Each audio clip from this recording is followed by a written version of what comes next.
After these things, Jesus went over the Sea of Galilee, which is the Sea of Tiberias. Then a great multitude followed him, because they saw his signs which he performed on those who were diseased. And Jesus went up on the mountain, and there he sat with his disciples. Now the Passover, a feast of the Jews, was near. Then Jesus lifted up his eyes, and seeing a great multitude coming toward him, he said to Philip, "Where shall we buy bread that these may eat?" But this he said to test him, for he himself knew what he would do. 200 denarii worth of bread is not sufficient for them, that every one of them may have a little. One of his disciples, Andrew, Simon Peter's brother, said to him, "There is a lad here who has 5 barley loaves and 2 small fish, but what are they among so many?" "Make the people sit down." Now there was much grass in the place, so the men sat down in number about 5,000. And Jesus took the loaves, and when he had given thanks, he distributed them to the disciples, and the disciples to those sitting down, and likewise of the fish as much as they wanted. So when they were filled, he said to his disciples, "Gather up the fragments that remain, so that nothing is lost." Therefore they gathered them up, and filled 12 baskets with the fragments of the 5 barley loaves which were left over by those who had eaten. Then those men, when they had seen the sign that Jesus did, said, "This is truly the prophet who is to come into the world." Therefore, when Jesus perceived that they were about to come and take him by force to make him king, he departed again to the mountain by himself alone.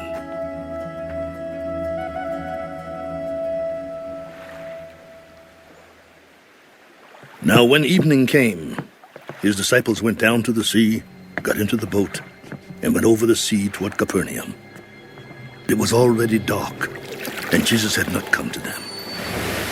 Then the sea arose because a great wind was blowing. So when they had rowed about 3 or 4 miles, they saw Jesus walking on the sea and drawing near the boat, and they were afraid. "It is I. Do not be afraid."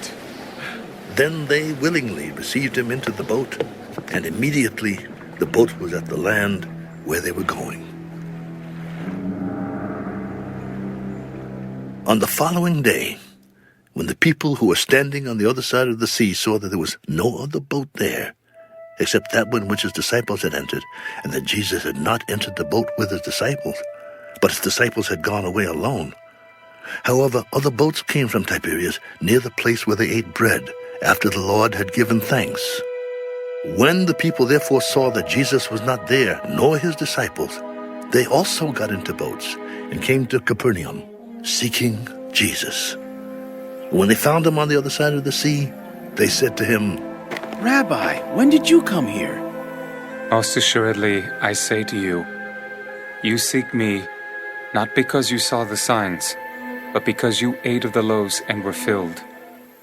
Do not labor for the food which perishes, but for the food which endures to everlasting life, which the Son of Man will give you, because God the Father has set his seal on him. What shall we do that we may work the works of God?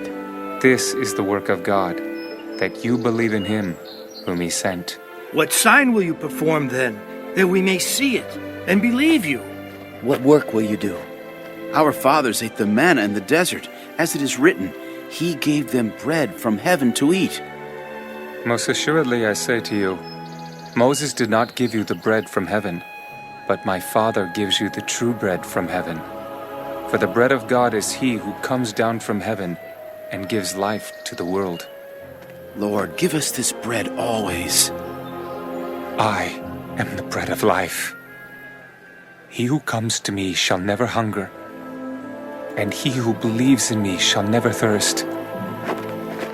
But I said to you that you have seen me, and yet do not believe. All that the Father gives me will come to me, and the one who comes to me I will by no means cast out. For I have come down from heaven, not to do my own will, but the will of him who sent me.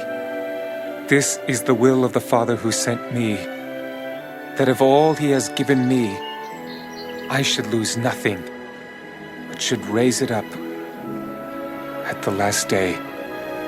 And this is the will of him who sent me, that everyone who sees the Son and believes in him may have everlasting life, and I will raise him up at the last day. The Jews then complained about him, because he said, I am the bread which came down from heaven. Is not this Jesus, the son of Joseph, whose father and mother we know? How is it then that he says, I have come down from heaven? Jesus therefore answered, Do not murmur among yourselves.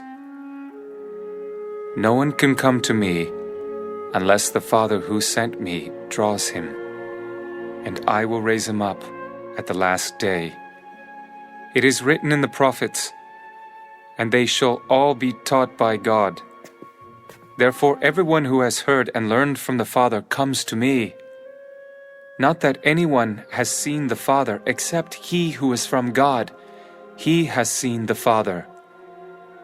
Most assuredly I say to you, he who believes in me has everlasting life. I am the bread of life.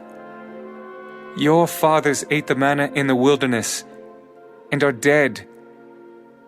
This is the bread which comes down from heaven, that one may eat of it and not die. I am the living bread which came down from heaven. If anyone eats of this bread, he will live forever. And the bread that I shall give is my flesh, which I shall give for the life of the world. The Jews therefore quarreled among themselves. How can this man give us his flesh to eat? Most assuredly, I say to you, unless you eat the flesh of the Son of Man and drink his blood, you have no life in you.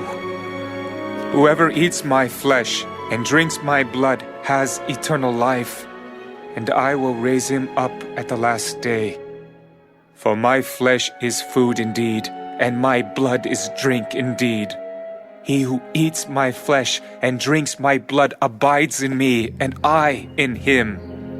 As the living Father sent me, and I live because of the Father, so he who feeds on me will live because of me.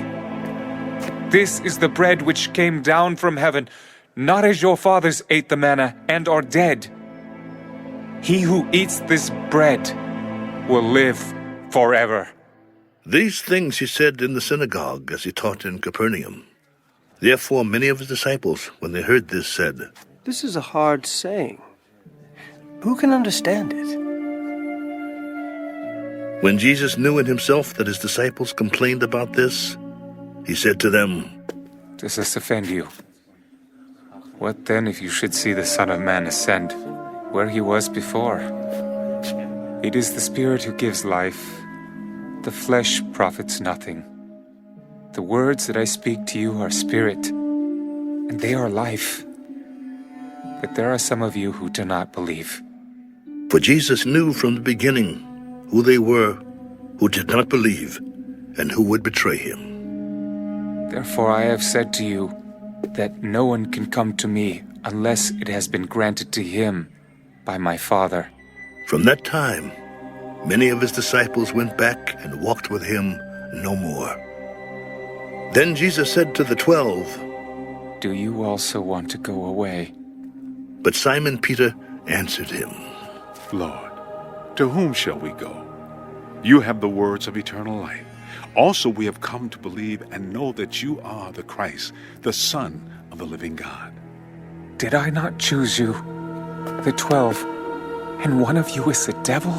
He spoke of Judas Iscariot, the son of Simon, for it was he who would betray him, being one of the 12.